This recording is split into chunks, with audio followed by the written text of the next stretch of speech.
लेकिन अचानक पिछले 2-3 दिनों से देख रहा हूं कि कुछ लोग जो हैं प्रियंका चोपड़ा को लगातार ट्रोल कर रहे हैं।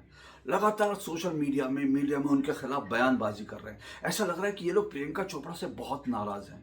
अब ये क्यों नाराज हैं, ये समझने की बात है।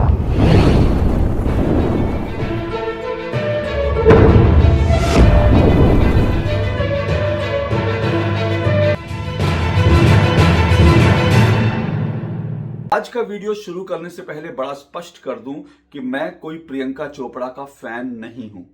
मैंने उनकी ज्यादातर फिल्में नहीं देखी हैं। हाँ, जो थोड़ी बहुत फिल्में देखी हैं, वो फिल्में देखने के बाद मैं इस नतीजे पर पहुंचा कि वो एक अच्छी एक्ट्रेस हैं, अच्छी अदाकारा हैं। लेकिन प्रियंका चोपड़ा के बारे में इंपॉर्टेंट बात क्या है? इंपॉर्टेंट बात यह है कि वो फिल्मों में आने से पहले मिस वर्ल्ड रही और मिस वर्ल्ड बनने के बाद वो फिल्मों में आई। फिल्मों में उन्होंने नाम कमाया, उन्होंने सफल फिल्में दी और उसके बाद वो बॉलीवुड से सीधा हॉलीवुड में चली गई और बॉलीवुड से लेकर हॉलीवुड तक आज उनके नाम का डंका बजता है। उनको एक पहचान मिली है भारतीय अभिनेत्री के रूप में हॉलीवुड में भी।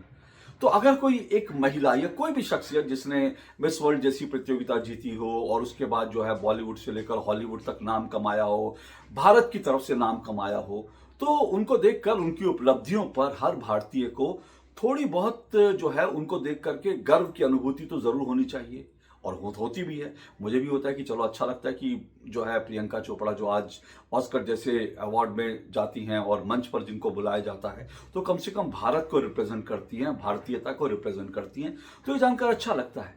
लेकिन अचानक पिछले 2-3 दिनों से देख रहा हूं कि कुछ लोग जो हैं प्रियंका चोपड़ा को लगातार ट्रोल कर रहे हैं। लगातार सोशल मीडिया में उनके खिलाफ बयानबाजी कर रहे हैं। ऐसा लग रहा है कि ये लोग प्रियंका चोपड़ा से बहुत नाराज हैं।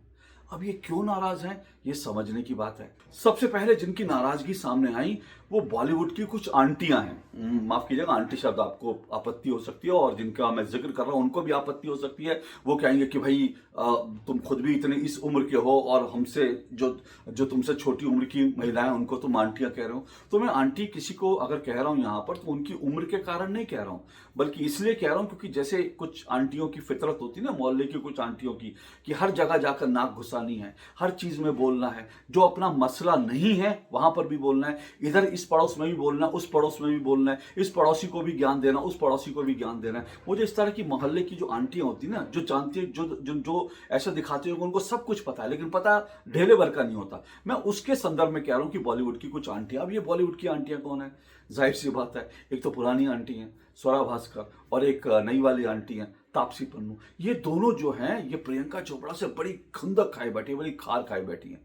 अब इन्होंने जो है, जब प्रियंका चोपड़ा ऑस्कर के मंच पर गई और ऑस्कर में उनको मंच जो है पे बुलाया गया और ऑस्कर अवार्ड में बुलाया गया, ऑस्कर मंच पे बुलाया गया, माशाल्लाह बड़ी खूबसूरत लग रही थी। तो उसके बाद जो है जो ये स्वरा भास्कर और जो तापसी पन्नू, उन्होंने जो है प्रियंका चोपड़ा के बारे में जो है जहर उगलना शुरू कर दिया। पता नहीं क्या क्या, स्वरा भास्कर ने तो ऐसा ट्वीट करा कि जो चुप रहेगा फलाना ढिमकाना उसको वक्त देखिएगा, पता नहीं क्या क्या, जैसे उनको धमकी दे रही हूँ इस तरह की। अब ये जो बॉलीवुड की आंटियां हैं, तो मुझे शुरू में समझ नहीं आया कि अचानक इनको प्रियंका चोपड़ा से क्या परेशानी हो गई, अचानक इतनी क्या नाराजगी हो गई।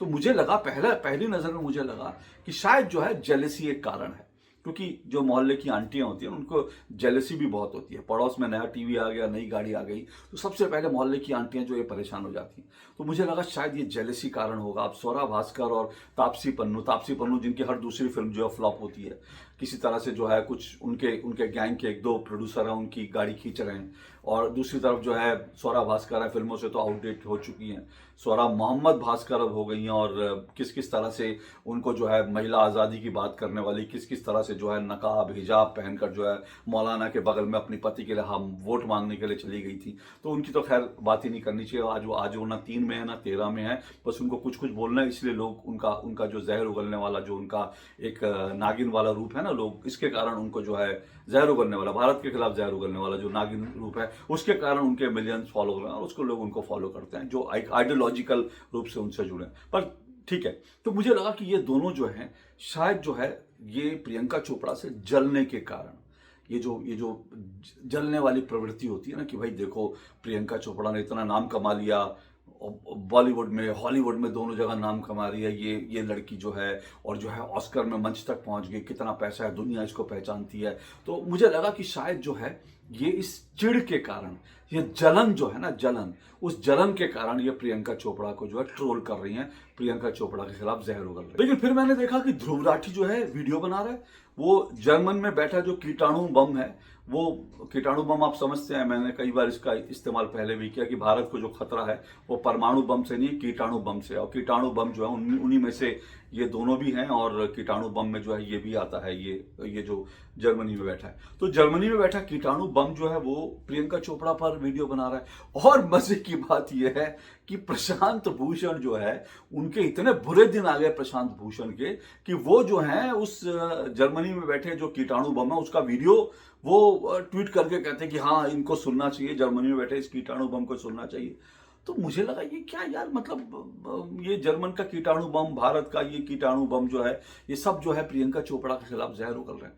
तो मुझे लगा इसकी असली वजह क्या है। अब कहने के लिए इनकी परेशानी क्या हुई है, कहने के लिए जो बताया जा रहा है कि दरअसल हुआ क्या कि जब इनको मंच पे बुलाया गया, जब प्रियंका चोपड़ा को ऑस्कर पुरस्कार में मंच पे बुलाया गया, तो इनके साथ मंच पर जो है एक स्पेन के बहुत प्रतिष्ठित जो है जो एक्टर हैं वो भी मंच पर थे, और प्रियंका चोपड़ा उनके साथ थी। तो स्पेनिश कलाकार जेवियर बॉर्डन के साथ जो है ये मंच शेयर कर रही थी। अब स्पेनिश जो एक्टर हैं उन्होंने मंच पर जो है सबसे पहले बोला कि युद्ध नहीं होना चाहिए, क्योंकि इस वक्त दुनिया में कई जगह युद्ध चल रहा है, तो बोला कि भाई शांति की बात होनी चाहिए। और उसके बाद उन्होंने जो है फ्री पैलेस्टाइन का नारा लगा दिया।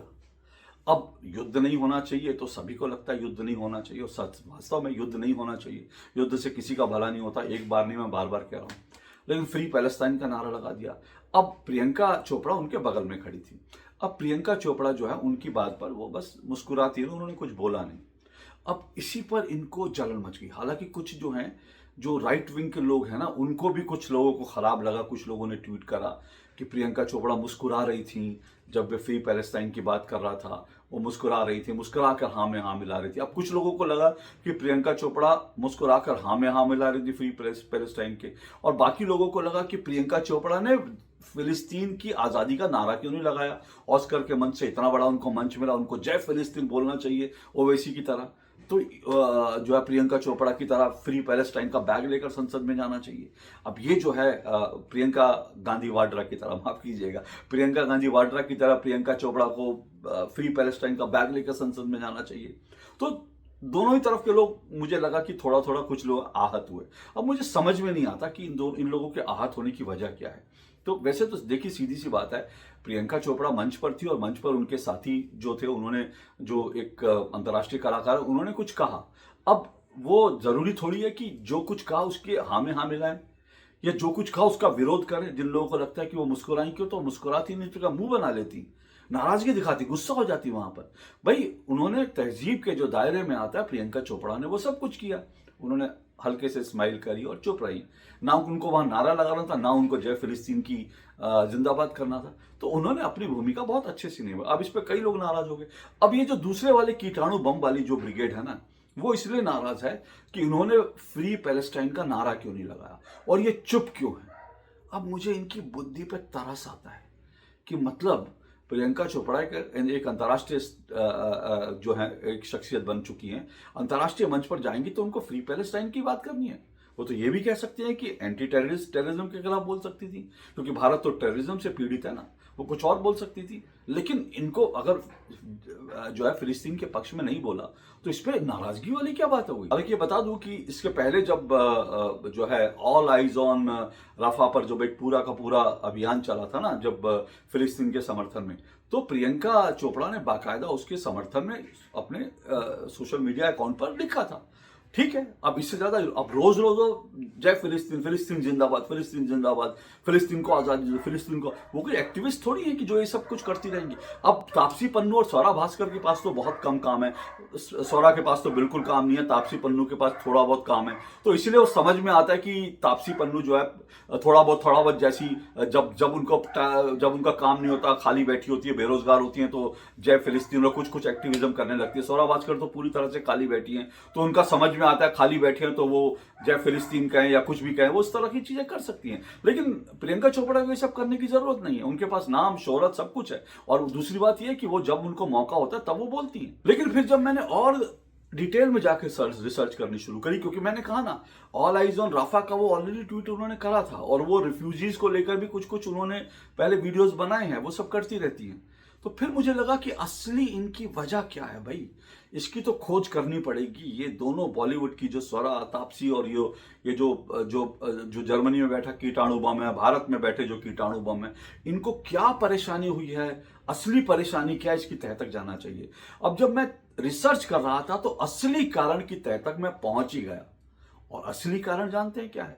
असली कारण यह है कि प्रियंका चोपड़ा थोड़े दिन पहले, कुछ महीनों पहले, बाकायदा अपने पति, जो उनका एक विदेशी पति है, निक जो है, वो भी एक अंतर्राष्ट्रीय हस्ती हैं, अपने विदेशी पति और अपनी बेटी के साथ राम मंदिर गई थी दर्शन करने। राम मंदिर। अब असली जो है चिढ़ और जलन जो है ना प्रियंका चोपड़ा से, उसके पीछे कारण ये है कि वो राम मंदिर कैसे चली गई भाई। और सिर्फ राम मंदिर गई इतना ही नहीं है, अब मैं आपको और बता देता हूं इनके जो जलन के, जो इनके फफोले जो जलन के निकल रहे हैं, उसके रीजन क्या है। इनका एक तो राम मंदिर चली गई अपनी बेटी के साथ, और फिर जो है इनके पति निक के बारे में जो कहा जाता है, इनका एक रिपोर्ट भी आई थी, मैं आपको दिखाता हूं। वो अपने हाथ में कलावा बांधते हैं। मतलब वो अपने हाथ में कलावा बांधते हैं, मंगलसूत्र जैसे होता है, वो मंगलसूत्र की तरह जो है अपने हाथ में उस तरह का जो है मंगलसूत्र की तरह एक वो पहनते हैं, कलावा, मंगलसूत्र, ये सब चीजें। अब ये सब तो भारतीयता की निशानी है। अब इसके कारण जो है उनको परेशानी हो रही है। और फिर जब ऑपरेशन पहलगाम, जब पहलगाम में आतंकवादियों को मारा था ना, आतंकवादियों ने जब भारतीय नागरिकों को उनका धर्म पूछकर मारा था, तब ये सारे जो कीटाणु बम हैं, तब ये शांत थे, चुप थे, इन्होंने कुछ नहीं बोला। लेकिन प्रियंका चोपड़ा ने उस वक्त भी पहलगाम घटना का विरोध किया था। और उसके बाद जब भारत ने ऑपरेशन सिंदूर करके पाकिस्तानियों के जो हैं, उनके जो पाकिस्तान के घर में घुसकर मारा ना, तब भी ये भारत के कीटाणु बम चुप थे, इनको तब भी शर्म नहीं आई थी, कुछ नहीं बोले। लेकिन प्रियंका चोपड़ा ने तब भारतीय सेना को सलाम किया था। अब इस पे भी लोगों को आपत्ति है, भारतीय सेना को सलाम कैसे कर दिया, आप तो जो है पीस की बात करने वाली हो। अरे भाई, एक फौजी की बेटी है प्रियंका चोपड़ा, और भारतीय सेना ने अगर आतंकी ठिकानों को मारा तो हर भारतीय को, और जिसके भी खून में जो है, जिसके डीएनए में भारत का जरा भी एक अंश है ना, उसको सेना को सैल्यूट करना चाहिए। लेकिन इस पे भी उनको परेशानी है कि सेना को सैल्यूट क्यों कर दिया, राम मंदिर क्यों जाती हैं अपनी। और एक और बड़ी खबर, इसके बाद सबसे बड़ी खबर जो मेरे सामने आई, वो ये कि जो निक है इनके पति प्रियंका चोपड़ा के, उन्होंने एक इंटरव्यू में कहा कि मैं और प्रियंका अपनी बेटी को जो है हिंदू जो रीति रिवाज हैं और हिंदू संस्कृति, हिंदू जो कल्चर है, उसके अनुरूप पाल रहे हैं, जो बहुत प्यारी चीज है। अब जो है प्रियंका चोपड़ा जो है शादी करके वो कन्वर्ट नहीं हुई। अगर वो मोनालिसा की तरह जो है एक उससे किसी से शादी कर लेती है, उनका लव जिहाद का कोई मामला होता, तो ये सब प्रियंका चोपड़ा के समर्थन में होते। लेकिन प्रियंका चोपड़ा ना कन्वर्ट हुई, ना प्रियंका चोपड़ा ने बाकी कुछ चीजें करी, बल्कि उन्होंने भारतीय और भारतीयता की जो चीज है उसको उन्होंने आगे बढ़ाने। मैं फिर से कह रहा हूं, मैं उनका कोई फैन नहीं हूं, और वो कब तक ये सब करेंगी, कितनी भारतीय वो रहेंगी, मैं नहीं जानता, क्योंकि बॉलीवुड वालों का ठिकाना नहीं। लेकिन आज बड़ा विषय क्या है कि क्योंकि प्रियंका चोपड़ा राम मंदिर चली गई, क्योंकि प्रियंका चोपड़ा के पति निक जो है वो हाथ में कलावा बांधते हैं, क्योंकि प्रियंका चोपड़ा जो है अपनी बच्ची को हिंदू संस्कृति, हिंदू संस्कारों के तहत पाल रही है, इसलिए ये जो भारत के कीटाणु बम हैं और बॉलीवुड की आंटियां हैं, उनसे खार खाए बैठे हैं। अब इनके लिए इतना ही कहा जा सकता है कि भाई जलने वाले जलेंगे, पर प्रियंका चोपड़ा ने दुनिया में नाम कमाया है। और आप जैसे टटपूंजियों के जलने से, आप जैसे टटपूंजियों के 2-4 ट्वीट से, 2-4 बयानों से प्रियंका चोपड़ा को फर्क नहीं पड़ता। आपको हो सकता है प्रियंका चोपड़ा को ट्रोल करके कुछ 2-4 पैसे आपको कमाने को मिल जाए, 2-4 रोल मिल जाए, आपको कोई फेंक दे, कुछ हड्डियां मिल जाए आपको, वो आपके साथ हो सकता है। प्रियंका चोपड़ा को आपकी जरूरत नहीं, आपको प्रियंका चोपड़ा की जरूरत है। तो करते रहिए ट्रोल। मुझे लगता है प्रियंका चोपड़ा ने जो किया वो सही किया, किसी भी एंगल से आप देखें। आज के लिए इतना ही। नमस्कार।